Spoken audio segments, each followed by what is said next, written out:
Welcome back to the channel. आज का topic है पोस्ट पार्टम हेमरेज। तो पोस्ट पार्टम हेमरेज जो है वो एक कॉम्प्लिकेशन है थर्ड स्टेज ऑफ लेबर का। हम जानते हैं कि लेबर के 3 स्टेजेस होती हैं, फर्स्ट, सेकेंड एंड थर्ड। तो जो थर्ड स्टेज ऑफ लेबर है उसमें प्लेसेंटा और मेम्ब्रेन्स को एक्सपेल आउट होना होता है फ्रॉम द यूट्रस। यदि अगर किसी भी प्रकार का मिसमैनेजमेंट होता है ड्यूरिंग दिस स्टेज या फिर ठीक से हैंडलिंग नहीं की जाती है, और भी इसके कई कारण हैं, हम आगे वीडियो में देखेंगे।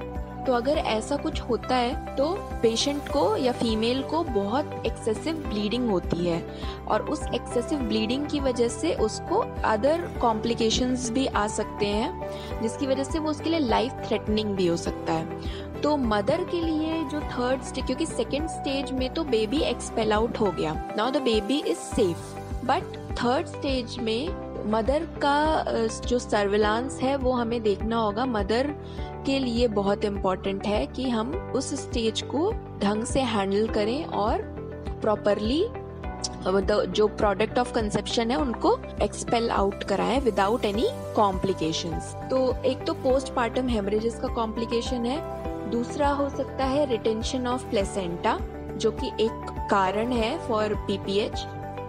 शॉक की कंडीशन डेवलप हो सकती है अगर एक्सेसिव अमाउंट में ब्लीडिंग होगी, ब्लड लॉस होगा बॉडी से, तो शॉक की कंडीशन डेवलप हो सकती है। एम्बोलिज्म हो सकता है, ठीक है, क्लॉट्स बन सकते हैं और आर्टरी ब्लॉकेज हो सकता है जिसकी वजह से लंग्स तक ब्लड नहीं पहुंचेगा, हार्ट फेल्योर हो सकता है। बहुत सारे कॉम्प्लिकेशंस है जो कि लाइफ थ्रेटनिंग है, और इसी कारण की वजह से पीपीएच एक बहुत बड़ा कारण है फीमेल मॉर्बिडिटी या मोर्टेलिटी का इंडिया में या वर्ल्ड वाइड भी। और यूट्राइन इन्वर्जन जो कि काफ़ी रेयर है, बट अगर कॉर्ड ट्रैक्शन ठीक से ना किया जाए या बहुत तेजी से कॉर्ड को खींचा जाए तो ये भी यूट्राइन इन्वर्जन भी हो सकता है। यूट्रस कंप्लीटली इन्वर्ट होके बाहर की ओर आ सकता है, तो ये तो बहुत ही ज्यादा मदर के लिए it is very very very harmful. तो अब हम देखते हैं कि पोस्टपार्टम हेमरेज एक्चुअल में है क्या।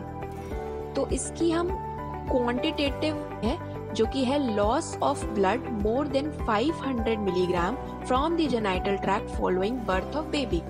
सेकेंड स्टेज में बच्चा बेबी एक्सपेल आउट हो गया।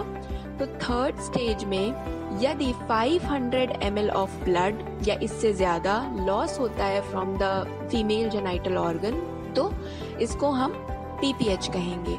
ये तो हो गई नॉर्मल डिलीवरी की बात। लेकिन अगर सिजेरियन सेक्शन हो रहा है, सर्जिकल है, तो उसमें यदि 1000 ml या उससे ज्यादा का ब्लड लॉस होता है तो उसको हम पीपीएच कहेंगे। और क्योंकि हम इसको कोई नापने का कोई तरीका तो है नहीं, तो whole scenario is mainly around how much pad the patient is soaking, ठीक है। या कभी कभी ऐसा होता है कि she may be lying in a pool of blood, तो इससे हम ये अंदाजा लगा सकते हैं कि कितनी ज्यादा अमाउंट में ब्लीडिंग हुई है। तो ये एक तरीका है। और अगर उसकी हीमोडायनेमिक स्टेट खराब होने लगे, स्टेबिलिटी ना रहे, इनस्टेबिलिटी होने लगे, तो उससे हम पता लगा सकते हैं, ब्लड प्रेशर फॉल होने लगे और हार्ट बीट टैकीकार्डिया होने लगे, टैकीपनिया होने लगे, या एनीमिया, एक पेल दिखे फीमेल, एक एक्सट्रीमली पेल दिखे, उसकी जो एक्सट्रीमिटीज है वो ठंडे पड़ जाए, तो इन सब से हम अंदाजा लगा सकते हैं कि she may be landing into और she has landed into PPH. तो क्लिनिकल डेफिनेशन क्या है कि any amount of bleeding from और into the genital tract following birth of the baby up to the end of puerperium. तो puerperium क्या होता है? प्यूपेरियम पीरियड होता है जो कि पोस्ट पार्टम डिफाइन करते हैं, जिसमें कि सारे हमारे ऑर्गन्स जो हो रहे होते हैं वो वापस से अपने नॉर्मल पोजीशन पे आ रहे होते हैं। तो इसको इन्वोल्यूशन भी बोलते हैं, और ये मेनली 6 वीक्स का होता है प्यूपेरियल पीरियड। तो just after the baby is born up to 6 weeks, अगर इसके बीच में किसी भी प्रकार की ब्लीडिंग हो रही है, इस प्रकार की ब्लीडिंग हो रही है कि वो फीमेल हीमोडायनेमिकली अनस्टेबल हो जाए, ठीक है, उसकी लाइफ थ्रेटनिंग वो ब्लीडिंग हो जाए, तो हम ये कहेंगे कि the patient is landing into PPH. Okay, अब इसके दो टाइप्स हैं, primary PPH and secondary PPH. तो जो प्राइमरी पीपीएच है वो विद इन 24 आवर्स होता है just after the expulsion of the baby. तो विद इन 24 आवर्स जो होगा वो प्राइमरी पीपीएच होगा। और इसमें भी दो प्रकार के हैं कि एक प्लेसेंटा के आउट होने से पहले ही ब्लीडिंग का होना, प्लेसेंटा एक्सपेल आउट नहीं हुआ है उससे पहले ही हेमरेज हो जाना, और ये कंसील्ड भी हो सकता है, रिवील्ड भी हो सकता है। जस्ट लाइक हमने एपीएच में देखा है कि एंटीपार्टम हेमरेज में प्रीविया एंड एब्रेप्शियो प्लेसेंटा में concealed and revealed, specially abruptio placenta में concealed and revealed both type of bleeding are there. तो वो विजिबल ब्लीडिंग भी हो सकती है और या तो फिर रेट्रोप्लेसेंटल हेमेटोमा के फॉर्म में भी ब्लीडिंग होती रहेगी और पेशेंट शॉक में लैंड अप हो जाएगी। तो ये है कि before expulsion of placenta bleeding होना। After expulsion of placenta bleeding होना इज ट्रू पीपीएच। ठीक है, तो true PPH is bleeding occurring after the expulsion of placenta, और इसके बहुत सारे रीजंस होते हैं। We will learn about them in later, ठीक है, इन लेटर सेक्शंस। ठीक है, अब प्राइमरी हमने देख लिया। अब सेकेंडरी पीपीएच क्या है? बियॉन्ड 24 आवर्स होगा, बियॉन्ड 24 आवर्स, और जो हमने प्यूपेरल पीरियड डिस्कस किया 6 वीक्स तक, तो बियॉन्ड 24 आवर्स 24 घंटे के बाद और इन 6 वीक्स के अंदर अंदर अगर किसी भी प्रकार की ब्लीडिंग होती है तो उसको सेकेंडरी पीपीएच कहते हैं। अब हम प्राइमरी पोस्टपार्टम हेमरेज के कॉजेस को देखते हैं। तो इनके कॉजेस जो हैं वो 4 T's के अंदर बताए गए हैं। जो पहला T है उसका मतलब होता है tone, it stands for tone. ठीक है, तो टोन का मतलब है कि एटोनिक यूट्रस, ये मोस्ट कॉमनेस्ट कॉज है। ठीक है, मोस्ट कॉमन कॉज है ये एटोनिक यूट्रस। यूट्रस अपनी टोनिसिटी खो देता है जिसकी वजह से वो कॉन्ट्रैक्ट नहीं होता है, वो रिलैक्स रहता है, और जिसकी वजह से जो प्रोडक्ट ऑफ कंसेप्शन है वो एक्सपेल आउट नहीं होता है और ब्लीडिंग कंटिन्यू होती रहती है। ठीक है, तो ये है टोनिसिटी ऑफ द यूट्रस। ठीक, जो सेकेंड टी है वो स्टैंड करता है ट्रॉमा के लिए। तो ट्रॉमा में जेनाइटल ट्रैक्ट इंजरी आ सकते हैं, वो सर्वाइकल इंजरी भी हो सकती है, या किसी प्रकार का हेमेटोमा हो सकता है जिसमें कि विजिबल ब्लीडिंग नहीं होगी बट अंदर ही अंदर ब्लीडिंग होती रहेगी, और बड़े बिग हेमेटोमास भी बन सकते हैं और स्मॉल हेमेटोमास भी बन सकते हैं। तो इसके एग्जाम्पल्स हैं वल्वोवेजाइनल हेमेटोमा और ब्रॉड लिगामेंट हेमेटोमा। तो ये, और साथ ही साथ एपिजियोटमी का जो अगर लार्ज एपिजियोटमी लग जाए, है ना, तो उसका उसके टीयर की वजह से भी अगर 3rd डिग्री 4 डिग्री टीयर हो जाता है तो पेरिनियम में कट दिया जाता है ना एपिजियोटमी, तो उसकी वजह से भी एक्सेसिव ब्लीडिंग हो सकती है। तो ये सेकेंड कॉज है। थर्ड कॉज है एनी टिश्यू रिटेंशन। तो अगर कोई भी बिट्स ऑफ प्लेसेंटा या टिश्यू रिटेन रह जाता है यूट्रस के अंदर तो उसकी वजह से भी एक्सेसिव ब्लीडिंग देखने को मिलती है, और ये सेकेंडरी पीपीएच में देखने को ज्यादा मिलती है। ठीक है, और फोर्थ टी है वो थ्रोम्बिन के लिए। तो एनी ब्लड कोएगुलोपैथी, अगर किसी भी प्रकार की ब्लड कोएगुलोपैथी है फीमेल को, चाहे कंजेनाइटल या बाद में एक्वायर की हुई, तो ये कारण हो सकता है। अब 1 by 1 हम देखेंगे कॉजेस को, क्योंकि एटोनिक यूट्रस जो है वो very very important and most common cause of PPH है। ठीक है, तो इसमें क्या होता है कि प्लेसेंटा सेपरेट हो जाता है लेकिन यूट्रस जो है वो कॉन्ट्रैक्ट नहीं होता है।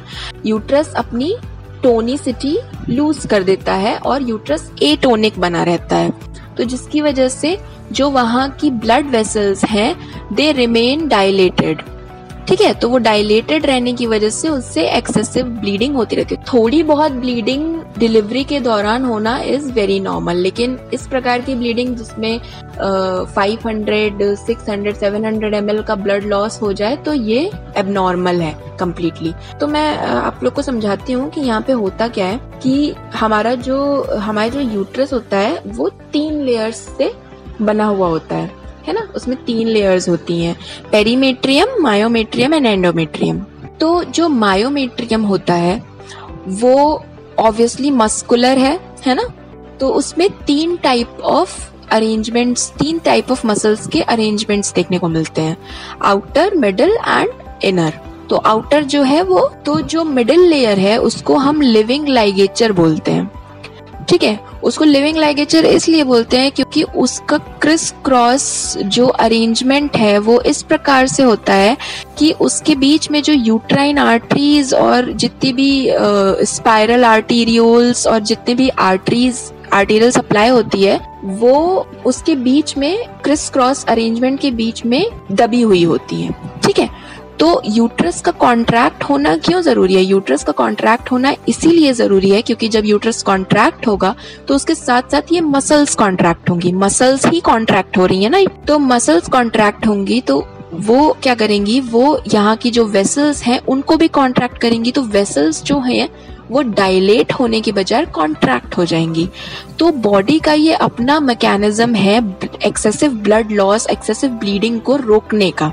बॉडी नेचुरली अपने लिए ये मैकेनिज्म परफॉर्म करती है to prevent excessive blood loss.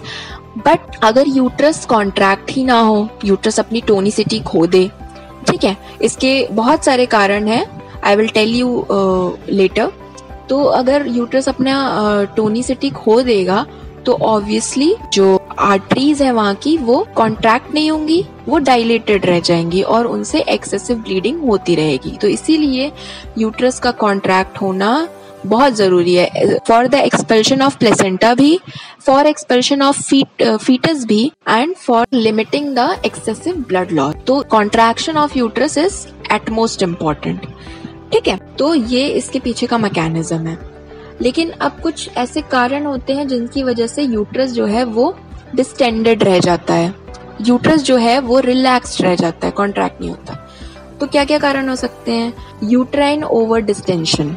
अब इसका क्या मतलब है? यदि यूट्रस में कोई बहुत बिग साइज फीटस है, ठीक है, मैक्रोसोमिक फीटस है उसकी वजह से, या ट्विन प्रेगनेंसी है, मल्टीपल प्रेगनेंसी है, ठीक है, पॉलीहाइड्रोएमनियोस है, एमनियोटिक फ्लूइड एक्सेसिव है, तो इन सब कारणों की वजह से जो यूट्रस है वो ओवरली डिस्टेंडेड हो जाता है, तो उसको कॉन्ट्रैक्ट होने में बहुत दिक्कत होती है, ठीक है।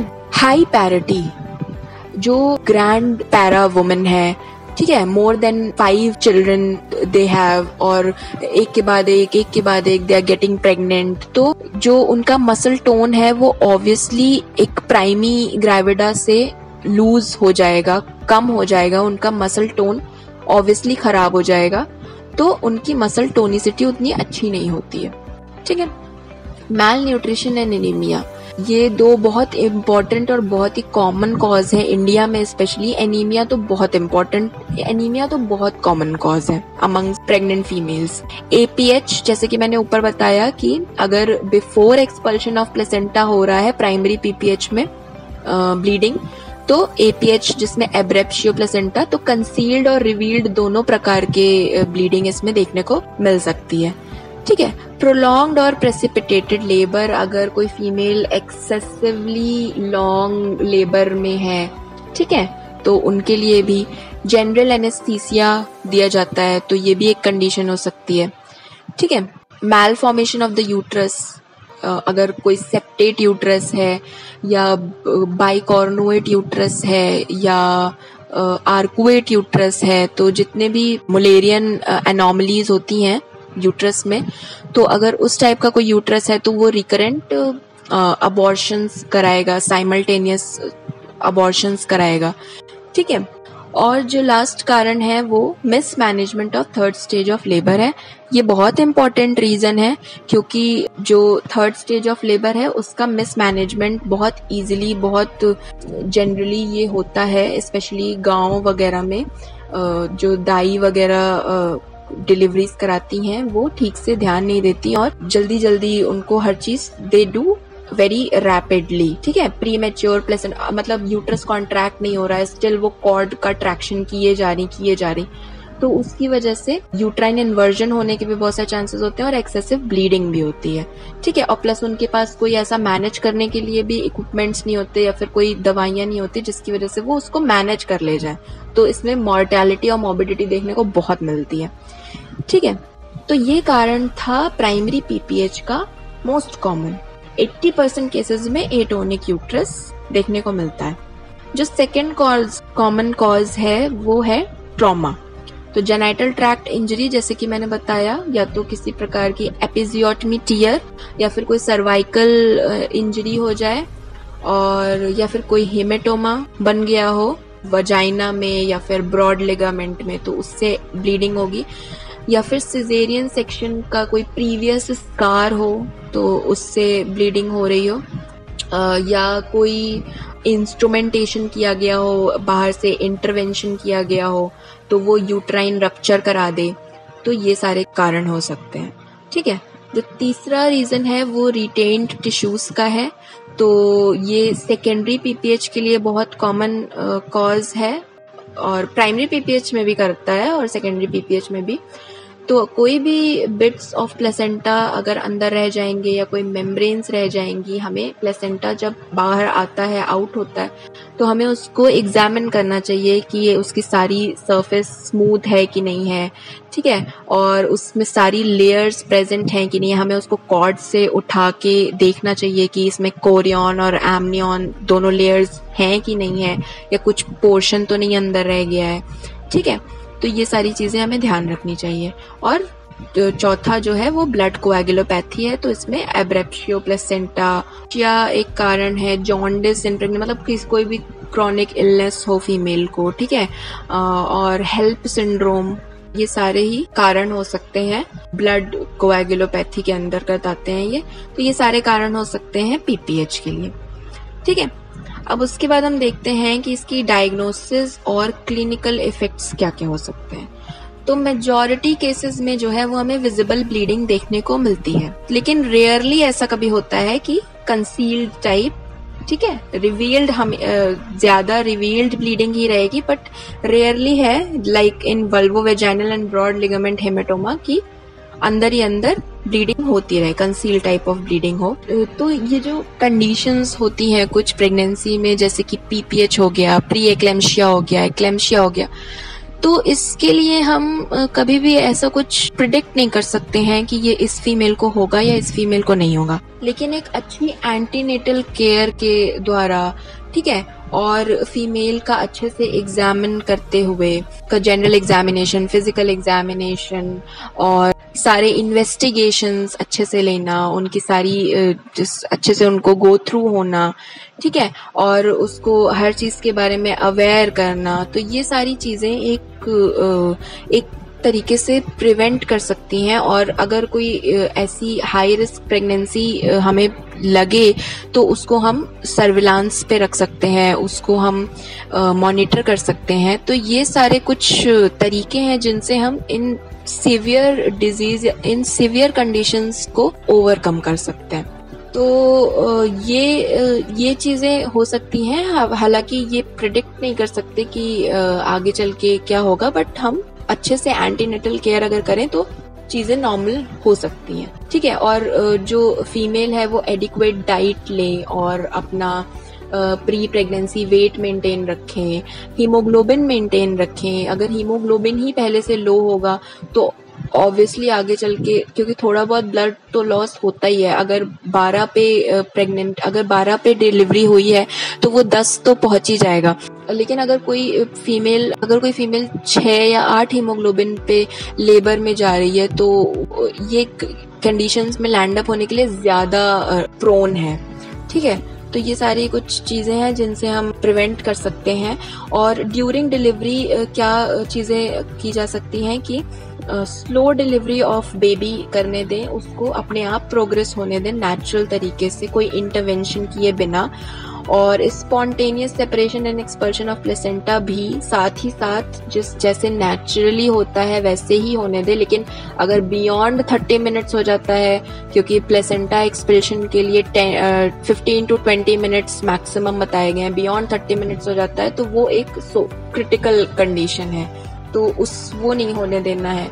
ठीक है, गवर्नमेंट ऑफ इंडिया भी active management of third stage of labour को बहुत ज्यादा प्रमोट करती है, और वो ये बोलते हैं every female who is getting pregnant and delivering a baby, उनको ऑक्सीटोसिन देना ही देना है just after the expulsion of foetus.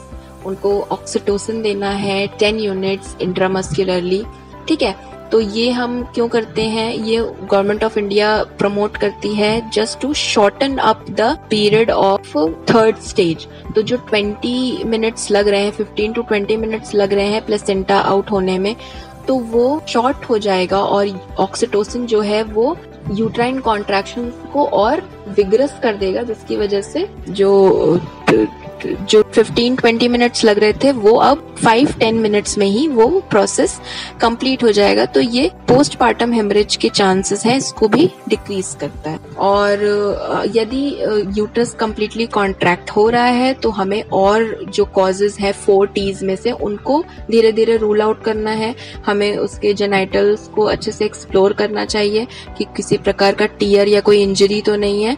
ठीक है, और या फिर हमें यूट्रस का भी अच्छे से एग्जामिन करना चाहिए कि किसी प्रकार का, जैसे कि मैंने बताया, प्लेसेंटा का भी अच्छे से एग्जामिनेशन करना चाहिए कि किसी प्रकार का कोई बिट्स तो नहीं अंदर रह गए हैं।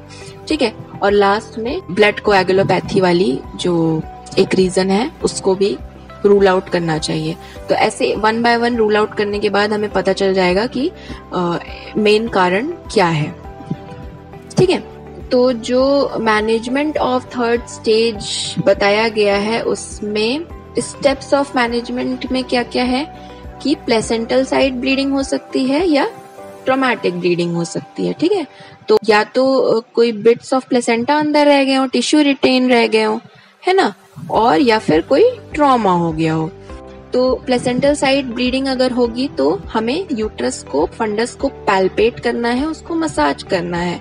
ठीक है, and make it hard, massage by 4 fingers behind the uterus and thumb in front. तो ये तरीका होता है मसाज करने का, है ना। टू स्टार्ट तो अब हम इसमें यूट्रोटोनिक्स देना स्टार्ट करेंगे। अगर प्लेसेंटल साइड ब्लीडिंग हो रही है तो हम यूट्रोटोनिक्स देना स्टार्ट करेंगे, जैसे कि गवर्नमेंट ऑफ इंडिया ने बोला है कि ऑक्सीटोसिन IM देना है टू एवरी फीमेल। मिथर्जिन दे सकते हैं, मिथर्जिन एक बहुत अच्छा यूट्रोटोनिक है, तो इसको 0.2 mg IV देते हैं या IM भी दे सकते हैं। ठीक है, और ब्लैडर को हमेशा कैथेटराइज करना है, क्योंकि अगर ब्लैडर एम्प्टी नहीं होगा तो वो यूट्रस के कॉन्ट्रैक्शन में हिंडर करेगा। और एंटीबायोटिक्स भी दे सकते हैं लाइक एम्पिसिलिन एंड मेट्रोनिडाजोल। तो ये कुछ तरीके हैं जिनसे हम प्लेसेंटल साइड ब्लीडिंग को कंट्रोल कर सकते हैं। ठीक है, ऑक्सीटोसिन जो IM दी है उसके अलावा भी 20 units in 500 normal saline IV देंगे। ठीक है, तो ये कुछ मैनेजमेंट के तरीके हैं, और इसके साथ साथ हमें कॉर्ड का ट्रैक्शन भी धीरे धीरे करना है, बहुत तेजी से कॉर्ड का ट्रैक्शन नहीं करना। कॉर्ड का ट्रैक्शन तभी करना है जब यूट्रस कॉन्ट्रैक्ट हो रहा होगा, और अगर प्लेसेंटा नहीं सेपरेट हुआ होता है तो हम मैनुअल रिमूवल ऑफ प्लेसेंटा करेंगे अंडर सेडेशन या जनरल एनेस्थीसिया। तो ये कुछ तरीके हैं जिससे कि अगर बिट्स ऑफ प्लेसेंटा की वजह से ब्लीडिंग हो रही है तो उसमें ये सारी चीजें करी जा सकती हैं। अगर ट्रॉमा है, इंजरी है इन द जेनाइटल ट्रैक्ट, तो उसके लिए जनरल एनेस्थीसिया के अंदर यूट्रोवेजाइनल कैनाल को एक्सप्लोर करेंगे, और हम सूचर से उन जितने, अगर हमें टीयर मिलता है तो हम टीयर को स्टिच करेंगे, और वेजाइनल पैकिंग भी कर सकते हैं इफ रिक्वायर्ड। तो ये कुछ तरीके हैं। और ट्रू पोस्टपार्टम हेमरेज की मैनेजमेंट क्या हो सकते हैं, जिसमें एटोनिसिटी मोस्ट कॉमन कॉज है, और ये प्राइमरी PPH है 24 आवर्स के अंदर वाला। तो इसमें जो मैनेजमेंट करेंगे, तो मैनेजमेंट में सबसे पहले तो हमें कॉल फॉर एक्स्ट्रा हेल्प तो जितने ज़्यादा लोगों को हम बुला सकते हैं हम बुलाएंगे, और 1 बाय 1 सबको इंस्ट्रक्ट करते हुए हम फीमेल का रेसिसिटेशन IV लाइन वाइट बोर के थ्रू हम एक तरफ से नॉर्मल सलाइन और दूसरी तरफ से यूट्रोटोनिक्स लाइक ऑक्सीटोसिन या मेथर्जिन चलाएंगे तुरंत, और उसका मॉनिटरिंग और इन्वेस्टिगेशन करेंगे। ठीक है, उसका BP, पल्स रेट, ये सब मेजर करेंगे और उसका ब्लड इन्वेस्टिगेशन के लिए भेजेंगे। साथ ही साथ हम ब्लड ट्रांसफ्यूजन के लिए भी सैंपल भेजेंगे कि हमें तुरंत इमीडिएटली ज़रूरत पड़ेगी। तो ये कुछ स्टेप्स हैं जो हमें रेडी रहना है अगर हम ट्रू पोस्टपार्टम हेमरेज देख रहे हैं। तो अगर यूट्रस हार्ड और कॉन्ट्रैक्टेड है तो हम एटोनिसिटी वाले रीजन को रूल आउट कर सकते हैं। तो there must be any trauma in the genital tract जिसकी वजह से इतनी ब्लीडिंग हो रही है, तो हम उसको और अगर यूट्रस की टोनिसिटी की वजह से ब्लीडिंग हो रही है तो उसको मैकेनिकल, फार्माकोलॉजिकल और सर्जिकल तरीके से ठीक किया जा सकता है।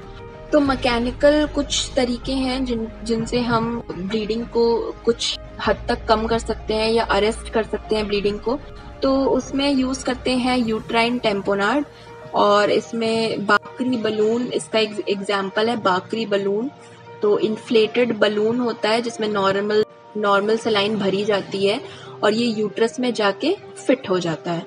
तो यूट्रस को ये हार्ड बनाए रखता है जिसकी वजह से यूट्रस की आर्टरीज को भी कंप्रेस करे रखता है जिसकी वजह से ब्लीडिंग नहीं होती है। अगर बाकरी बलून नहीं अवेलेबल है तो हम जुगाड़ू बाकरी बलून बना सकते हैं जो कि फोलीज, कैथेटर और कॉन्डम के थ्रू बनाया जाता है। ठीक है, तो उसको हम अंदर इंट्रोड्यूस करा सकते हैं। बायमैनुअल कंप्रेशन करेंगे इससे। बायमैनुअल कंप्रेशन का मतलब है हमारा एक फिस्ट जो है वो यूट्राइन कैविटी में होगा और एक हाथ हमारा ऊपर एब्डोमेन पे होगा और हम दोनों तरह से कंप्रेस करके रखेंगे to minimise the bleeding. Pharmacological कुछ ड्रग्स होती हैं जिनको यूट्रोटोनिक्स बोलते हैं, तो वो यूज की जाती हैं in the management of 3rd stage of labour या in the management of PPH। तो अगर PPH होता है तो कुछ ड्रग्स हैं जैसे कि मेथर्जिन हो गई 0.2 mg IV या IMB दी जाती है। IV ज्यादा जल्दी काम करती है। और oxytocin 10 units and 500 ml normal saline at 40 drops per minute. तो ये ऑक्सीटोसिन हमें देनी है जो 10 यूनिट्स गवर्नमेंट ने बताई है इंट्रामस्कुलरली इंजेक्शन। लेकिन ये जो 10 यूनिट्स 500 ml में या 20 यूनिट्स 500 ml में दी जा रही है नॉर्मल सलाइन में, तो ये स्पेशली दी जाती है इन द मैनेजमेंट ऑफ PPH। और अगर ये दोनों चीजें भी ना काम करें, वैसे तो कर जाती हैं बट अगर ना काम करें तो इंजेक्शन कार्बोप्रोस्ट इंट्रामस्कुलरली दे सकते हैं। अगर ये भी काम नहीं करता है तो हम मीजोप्रोस्टोल टैबलेट दे सकते हैं पर रेक्टली या सबलिंगुअली दी जाती है। ये चीप भी होती है और ये इजीली अवेलेबल भी होती है, तो मीजोप्रोस्टोल टैबलेट भी दे सकते हैं। अगर इन सारी चीजों के बाद भी कंडीशन ना इम्प्रूव हो तो लास्ट में हमारे पास कुछ नहीं बचता है। लास्ट में हमारे पास सर्जिकल प्रोसीजर ही बचते हैं। तो हम सर्जरी में कुछ चीजें हैं जो कर सकते हैं। तो बायलेटरल यूट्राइन आर्टरी लाइगेशन कर सकते हैं। ठीक है, बायलेटरल इंटरनल आर्टरी लाइगेशन कर सकते हैं, इंटरनल इलियक आर्टरी, और बायलेटरल ओवेरियन आर्टरी लाइगेशन कर सकते हैं। तो ये सारी चीजें हैं। और यूट्राइन कंप्रेशन सूचर्स अगर तो ये B Lynch, Hayman sutures and Cho's square sutures, तो ये कुछ सर्जिकल प्रोसीजर्स है। अगर इसके बाद भी आराम ना मिले और कंडीशन ना सुधरे तो hysterectomy, removal of uterus is the only option that is left. तो इस तरीके से हम PPH के पेशेंट को मैनेज करेंगे। ठीक है, अब सेकेंडरी पोस्टपार्टम हेमरेज पे आ जाते हैं जो कि बियॉन्ड 24 आवर्स या फिर विद इन प्यूपेरियल पीरियड, मतलब 6 वीक्स के अंदर होता है। तो इसके कॉजेज हैं, मैंने बताया था, retained bits of placenta, very common cause, endometritis, किसी प्रकार का इन्फेक्शन या इन्फ्लेमेशन हो जाना। ठीक है, इंटरवेंशन या इंस्ट्रूमेंटेशन अगर ठीक से स्टेरिलाइज ना हो तो, सब इन्वोल्यूशन ऑफ प्लेसेंटल साइट, सब इन्वोल्यूशन ऑफ प्लेसेंटल साइट का क्या मतलब है कि जो प्लेसेंटल साइट होती है, प्रेगनेंसी का जो एंडोमेट्रियम होता है वो डेसिडुआ होता है। तो डेसिडुअल प्लेट पे ही प्लेसेंटा इम्प्लांट होता है, ठीक है। तो जो प्लेसेंटल साइट जहाँ पे प्लेसेंटा इम्प्लांटेड था, तो उस साइट में जब प्लेसेंटा वहां से रिमूव हुआ तो वहां की कुछ आर्टरीज थी, जो आर्टेरियल सप्लाई थी, वो रप्चर हुई। तो वो रप्चर हुई बट उनका इन्वोल्यूशन नहीं हुआ। इन्वोल्यूशन जैसे कि मैंने बताया कि नॉर्मल अपने ओरिजिनल पोजीशन पे आना, है ना। सारे ही ऑर्गन्स अपने ओरिजिनल पोजीशन पे आते हैं। सर्विक्स भी इन्वोल्यूशन होता है, सर्विक्स में भी, वजाइना में भी होता है, यूट्रस में भी होता है, सब वापस से अपनी नॉर्मल पोजीशन पे आते हैं। लेकिन जो प्लेसेंटल साइट थी वो सब इन्वोल्यूशन में रह गई, वो इन्वोल्यूशन उसमें हुआ ही नहीं, ठीक है। तो ये एक कारण होगा, वहाँ की ब्लीडिंग होती रहेगी तो वो ब्लीडिंग थोड़ी बहुत दिखेगी, या फिर इन्फेक्शन हो जाना, ठीक है, कोई डीप सर्वाइको वजाइनल टीयर में इन्फेक्शन हो जाना, या फिर secondary haemorrhage from caesarean section wound. अगर सिजेरियन सेक्शन हुआ है तो उससे सेकेंडरी हेमरेज होना, ठीक है। Withdrawal bleeding following oestrogen therapy for suppression of lactation. तो अब इसकी डायग्नोसिस कैसे करेंगे, ठीक है। तो ब्लीडिंग जो होगी वो ब्राइट रेड और वैरिंग डिग्री की होगी। एनीमिया की कंडीशन देखने को मिलेगी, है ना। ब्लीडिंग होगी एक्सेसिव तो पेल हो जाएगी patient. Evidence of sepsis, puerperal sepsis very common, है ना। तो प्यूपेरल सेप्सिस कॉम्प्लिकेशन है पोस्टपार्टम हेमरेज का, सेकेंडरी पोस्टपार्टम हेमरेज का। और जब हम यूएसजी कराएंगे तो हमें bits of placenta inside uterus मिल सकते हैं, तो रिटेन टिश्यूज अंदर दिख सकते हैं, तो उनकी वजह से भी ये भी रीजन हो सकता है, ठीक है। अब इसका मैनेजमेंट कैसे करना है, इसका मैनेजमेंट सपोर्टिव थेरेपी के थ्रू करेंगे। तो ब्लड ट्रांसफ्यूजन कर सकते हैं हम, मेथर्जिन एडमिनिस्टर कर सकते हैं, और एंटीबायोटिक्स दे सकते हैं अगर किसी प्रकार का कोई इन्फेक्शन है तो। एंटीबायोटिक्स में क्लिंडामाइसिन और मेट्रोनिडाजोल देते हैं एज रूटीन। और एक्टिव ट्रीटमेंट क्या है कि इफ रिटेन बिट्स ऑफ कोटिलेडॉन्स और मेम्ब्रेन्स तो explore uterus under general anaesthesia. अगर यूएसजी में कोई भी बिट्स ऑफ प्लेसेंटा नजर आते हैं तो हमें एक्सप्लोर करना है पूरे यूट्रस को, ठीक है, अंडर जनरल एनेस्थीसिया। हमें रिमूव करना है जितने जो भी बिट्स रह गए हैं अंदर, उनको ओवम फॉर्सेप्स से हमें रिमूव करना है, ठीक है। जेंटल क्यूरेटाज करना है वहां का। और उसके बाद हमें मेथर्जिन देनी है 0.2 mg, ठीक है, इंट्रामस्कुलरली। और जो भी प्रोडक्ट निकला है उसको हमें हिस्टोपैथोलॉजी के लिए भेज देना है। तो सेकेंडरी हेमरेज अगर सिजेरियन सेक्शन के बाद हो रहा है, अगर सिजेरियन सेक्शन के स्कार की वजह से सेकेंडरी हेमरेज हो रहा है तो उसमें लेप्रोटमी करनी पड़ेगी। और लेप्रोटमी करके हमें अंदर क्या रीजन है, क्या कॉज है जिसकी वजह से इतनी ब्लीडिंग हो रही है, वो एक्सप्लोर करके हमें उसको ठीक करके वापस से सूचर करना हो। तो ये था पोस्टपार्टम हेमरेज के बारे में। और अगर आप लोग को कोई क्वेरी हो तो आप लोग कमेंट सेक्शन में पूछ सकते हो। और इस चैनल को सब्सक्राइब करिए, लाइक करिए, वीडियो को अपने फ्रेंड्स में शेयर करिए। And thank you so much for watching.